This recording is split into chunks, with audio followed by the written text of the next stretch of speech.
আজকেরও একটা চলে এসেছি তোমাদের সঙ্গে নতুন রেসিপি নিয়ে। রেসিপিটা দেখতে থাকো কি দিয়ে করা হয়। দেখতে পাচ্ছ তোমরা, এটা কি বলো তো? শামলা। কে জানো গো?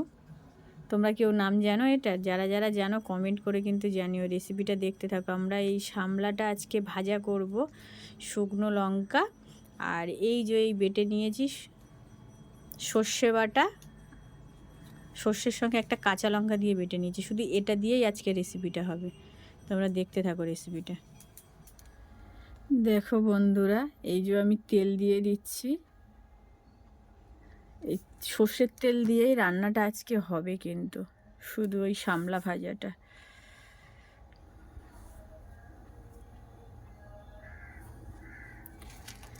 তেলটা গরম হয়ে গেছে, এই যে লঙ্কাগুলো দিয়ে দিলাম।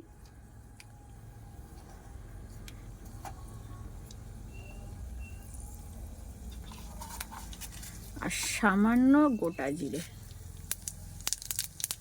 দেখো,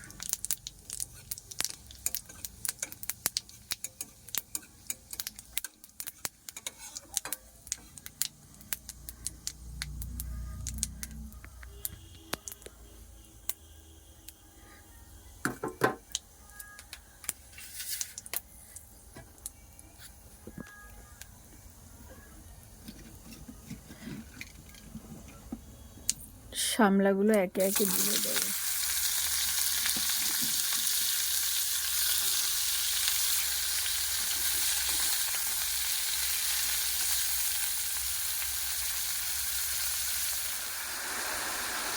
দেখো তোমরা, এই যে ওর একটা জল বেরোচ্ছে, এই যে জল বেরোচ্ছে। দেখো, এই যে ওর একটা নিজস্ব জল আছে, সেই জলটাই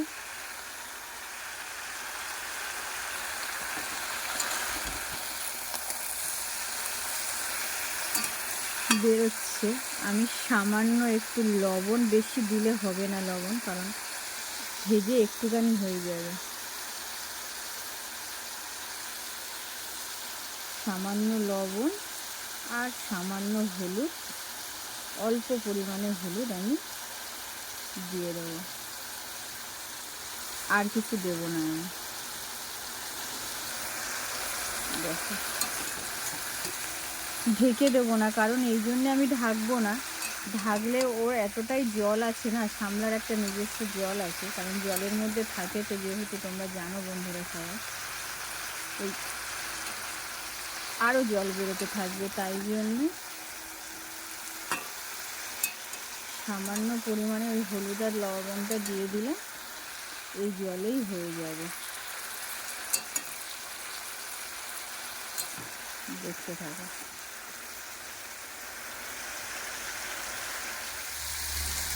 দেখো বন্ধুরা, প্রায় আমার হয়ে এসছে। আমি এবার সর্ষে বাটাটা দিয়ে আর একটু সামান্য সর্ষের তেলটা দিয়ে দেবো, কাঁচা সর্ষের তেল।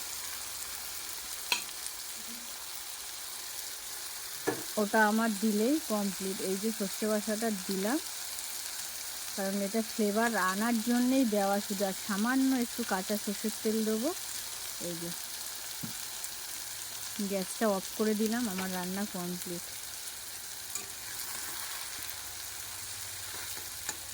সর্ষে বাটাটা তো এরকমভাবে দিলে সেন্টটা থাকবে ভালো।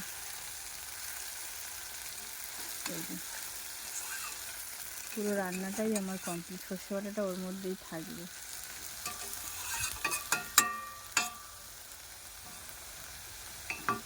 দেখতে পাচ্ছ তোমরা, আমরা কিন্তু এরকমভাবে খাই, খুব সুন্দর টেস্ট হয় কিন্তু রান্নাটা তো তোমরা দেখলে, পুরো কিন্তু রান্নাটা দেখবে। লাস্ট ফিনিশিংটা আমি যেমন দেখালাম, পুরো সম্পূর্ণ ভিডিওটা দেখে তারপর লাইক কমেন্ট করো কিন্তু বন্ধুরা। টাটা।